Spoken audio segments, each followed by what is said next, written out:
So welcome back to another horror story. জানি অনেক দিন হয়ে গেছে, I guess more than a month, যে কোনো ধরনের গল্প পোস্ট করা হয় না। আসলে কি করব, দেশের অবস্থা আসলে সাময়িকভাবে এতটা খারাপ ছিল, আমার আসলে এই হরর স্টোরি বানাতে একদম ইচ্ছা করতেছিল না। তো মাঝখানে অনেক দেশ নিয়ে কিছু ভিডিও বানাইছি। তো এখন আশা করি আমাদের দেশ মোটামুটি স্বাভাবিকের পথে, আশা করি আর কোনো ঝামেলা আসবে না।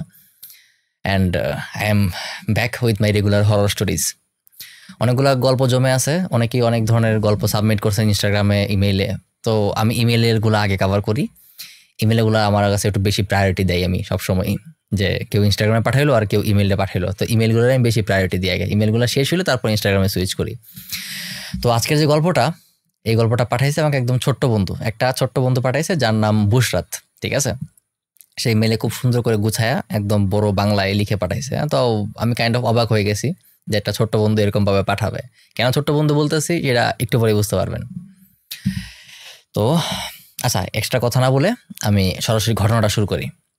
সে আমাকে লিখে পাঠাইছে ঘটনাটা ইমেইলে। মাঝখানে ছোট ছোট কিছু ভুল করছে, যেহেতু ছোট্ট বন্ধু একটু একটু ভুল করছে, বাট ওগুলো আমি কারেক্ট করে দেবো, সমস্যা নাই।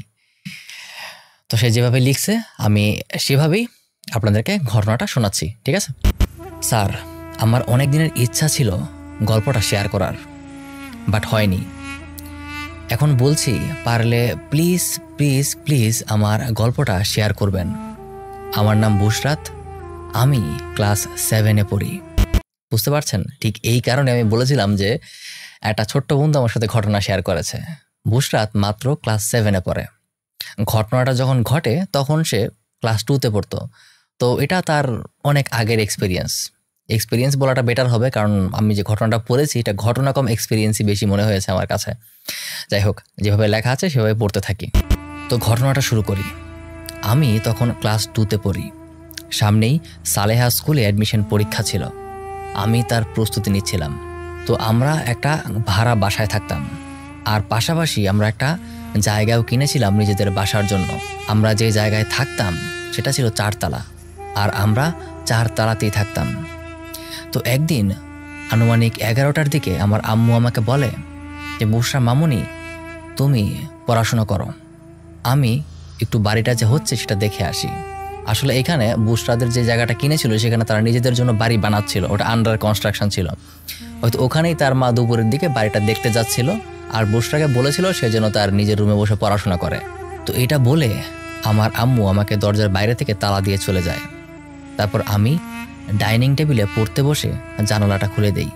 আমি ঠিকঠাক মতোই পড়াশোনায় মনোযোগ দিচ্ছিলাম, কিন্তু একটু পরই মনে হলো রান্নাঘরে কি জানি একটা পড়ে গেল। যাই হোক, আমি পাত্তা না দিয়ে আবার পড়তে শুরু করলাম। হঠাৎ আমার মনে হলো কেউ যেন আমার দিকে এগিয়ে আসছে। আমি বুঝতে পারছিলাম পেছন থেকে কেউ পা টিপে টিপে আমার দিকে হেঁটে আসছে। আমি পেছনে তাকালাম, কিন্তু দেখলাম কেউ নেই। আমি আবার পড়তে লাগলাম। একটু পর আবারও মনে হলো আবার কেউ আমার দিকে আসছে। এইভাবে পরপর 3বার এমন হওয়ায় এবার আমার একটু ভয় লাগতে লাগলো। আমি দৌড়ে ব্যালকনিতে এসে দাঁড়াই। পাশের বাসায় কাউকে ডাকবো ভাবছিলাম, কিন্তু সেটারও উপায় ছিল না, কারণ পাশের বাসার মানুষরা সব রাজশাহী চলে গেছে। 3 তলায় তখন আমার খালামণি থাকতো, কিন্তু তারাও আসলে বাসায় ছিল না। খালামণি পেশায় একজন শিক্ষিকা, তখন তার স্কুলের সময় ছিল। তো আমি ব্যালকনিতেই বসে থাকি আর ঘরের ভেতরে যাই না। তো একটু পর দুপুরের দিকে আমার বাবা বাসায় খাবার খেতে আসে। আমি আব্বুকে সবকিছু খুলে বলি, কিন্তু আমার আব্বু আমার কথা বিশ্বাস করে না। সে হয়তো ভাবছিল যে আমি ছোট মানুষ, তাই ভয় পাচ্ছি। তারপর রাতে আমি খাওয়া দাওয়া শেষ করে যখন ঘুমিয়ে গেলাম, তারপরই ঘটলো আসল ঘটনা। রাত আনুমানিক 1টার দিকে আমি হঠাৎ কাঁপতে শুরু করি। আমার শরীরে এতটুকুও শক্তি ছিল না। আম্মুকে পাশ ফিরে বলবো যে আম্মু আমার কি জানি হচ্ছে, এই শক্তিটুকু আমি পাচ্ছিলাম না। আমি হঠাৎ জানালার পাশে থাকা রডটা ধরার ট্রাই করি, কিন্তু সেটাও ধরতে পারি না। তখনই আম্মু বুঝতে পারে যে আমি কাঁপাকাঁপি করছি। তখন আম্মু উপর থেকে কম্বল তুলে দেখে আমার হাত পা একসাথে মুড়ে কেমন জানি ভাঁজ হয়ে চুপসে গেছি, একদম গুটিছুটি মেরে শুয়ে আছি।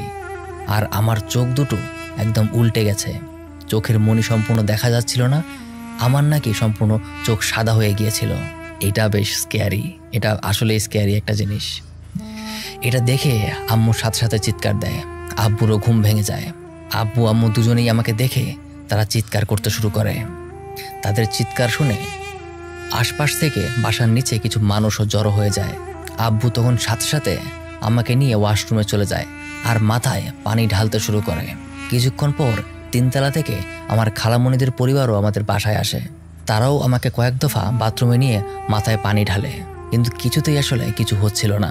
আমি অনেকটা মৃগী রোগীদের মতো কাঁপাকাঁপি করছিলাম, আর আমার চোখের মণি দুটো সম্পূর্ণ উল্টো অবস্থায় ছিল। অনেকে ভাবছিল হয়তো আমি তখনই মারা যাব। আব্বু আর আমার খালামণির পরিবার মিলে আবার আমাকে রুমে নিয়ে আসে।